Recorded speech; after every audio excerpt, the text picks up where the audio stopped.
Good morning, everyone. William Hemsworth here, and that's my dog Lola that you just heard in the background. Just wanted to jump on and do a quick live stream. I wanted to do a series about one of my favorite books in scripture, Ecclesiastes. It's that one that, vanity of vanities, all is vanity. But before I get to that, a lot of you have asked me questions about the permanent diaconate. Now, I did apply. I had my interview on April 22nd. I haven't heard anything back yet, and that's not a bad thing. Okay, that's not a bad thing at all. It's ordination season, as you know. So last week, our diocese ordained. Our diocese is ginormous. It's like square footage wise, it's like one of the biggest ones in the United States.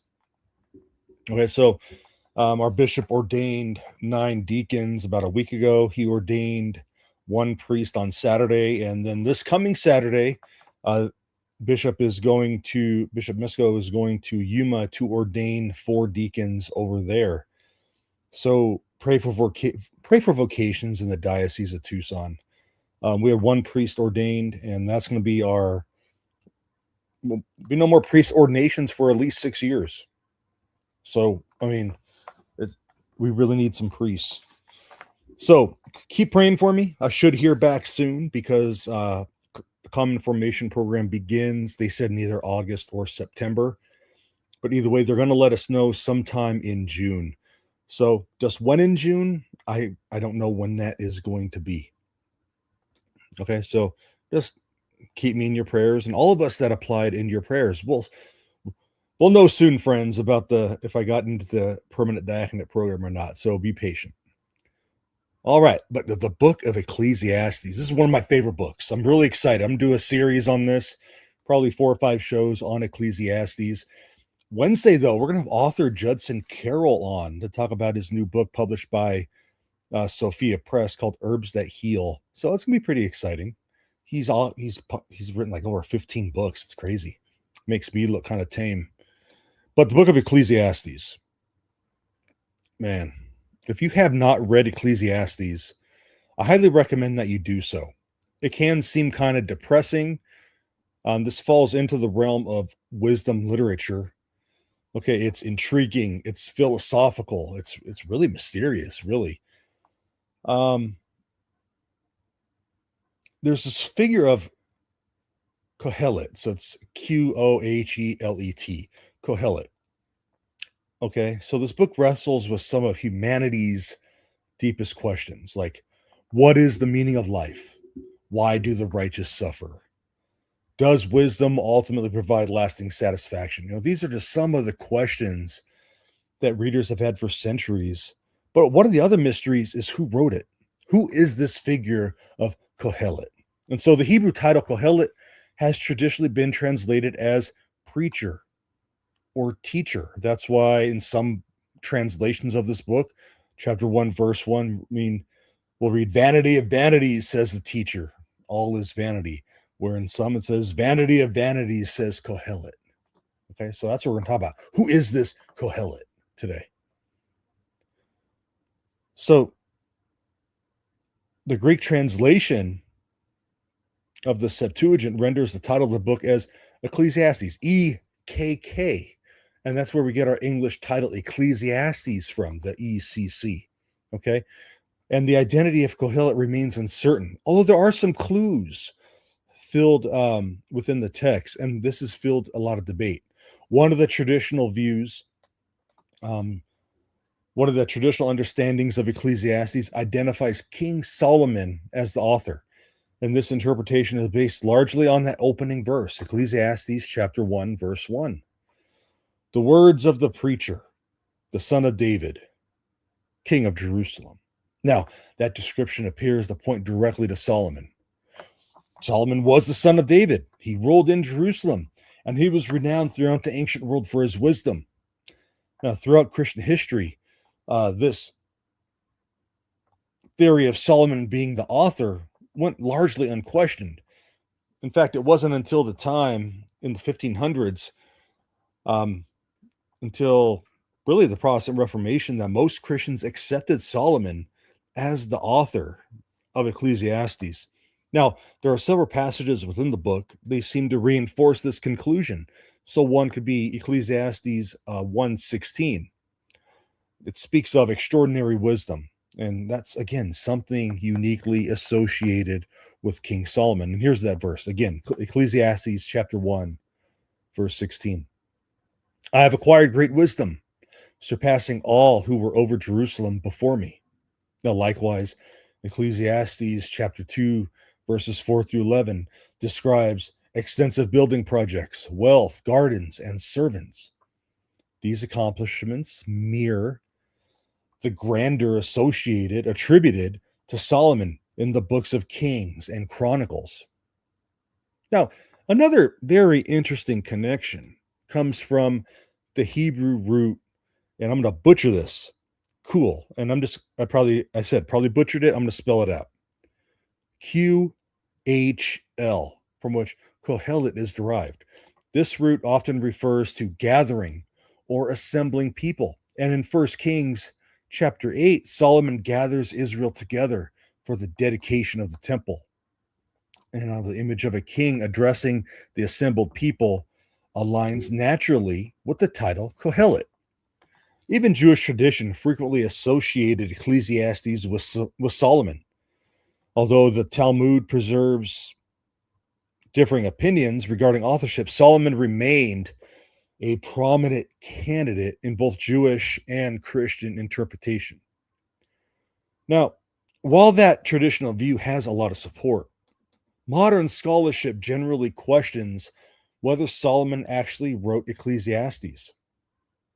One of the most significant challenges comes from Ecclesiastes chapter 1, verse 12, which says, I, the preacher, have been king over Israel in Jerusalem.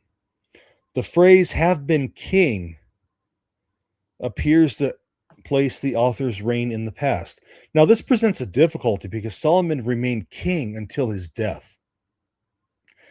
Many scholars argue that if Solomon were writing personally, he would likely speak of his reign in a present tense. Other translations make the issue even more apparent. The New Revised Standard Version, for example, uses when I was king, while one of the popular versions, like the NIV, which is a prominent Protestant translation, employs past tense language as well. And many other translations do. Such wording suggests that the author may be reflecting on Solomon's life rather than speaking of Solomon himself. Now, additionally, the strong emphasis on wisdom begins to shift in the latter portions of the book.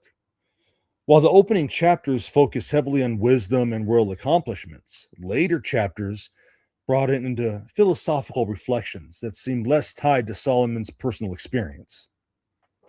So as a result, many scholars propose that an anonymous writer adopted a literary persona modeled after Solomon. And this was kind of common in the ancient world.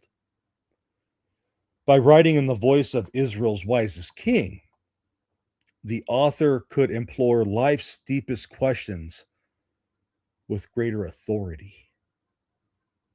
Let's look at this a little more. Some of the strongest evidence against Solomon being the author comes from the language of Ecclesiastes itself. Scholars have identified several words and expressions that appear to reflect a post-exilic period, which happened after Solomon's reign. So the post-exilic period, 586, where Israel was taken over by Babylon and the people were exiled to Babylon. That's what it's talking about here.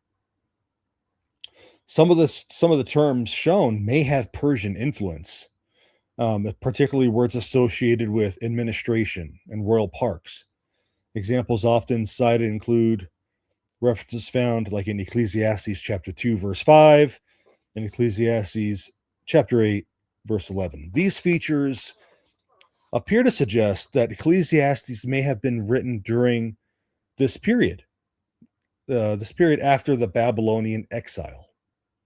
Now, if that dating is correct, Solomon could not be the author. He would have been dead for quite a while at this point. Now, the book also contains grammatical features that resemble later Hebrew and occasional Aramaic influence. And these themes and language often echo earlier Old Testament traditions, including creation narratives, wisdom literature, and reflections on mortality that would have been familiar to later Jewish audiences.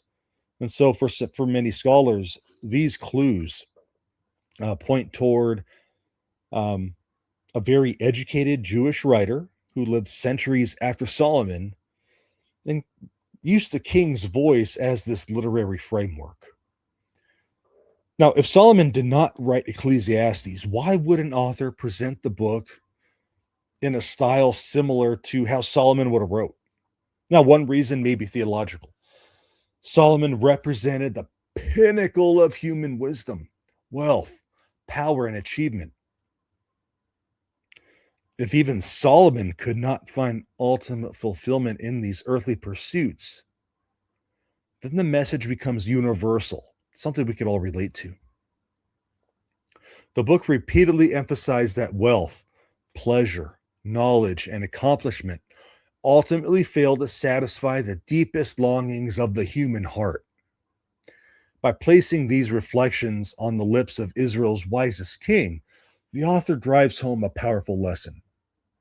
If Solomon found these pursuits insufficient, no one else will find lasting fulfillment in them either. So rather than attacking wisdom, Ecclesiastes invites readers to recognize its limits. Wisdom is valuable, but it's not enough by itself to answer the everyday mysteries of life.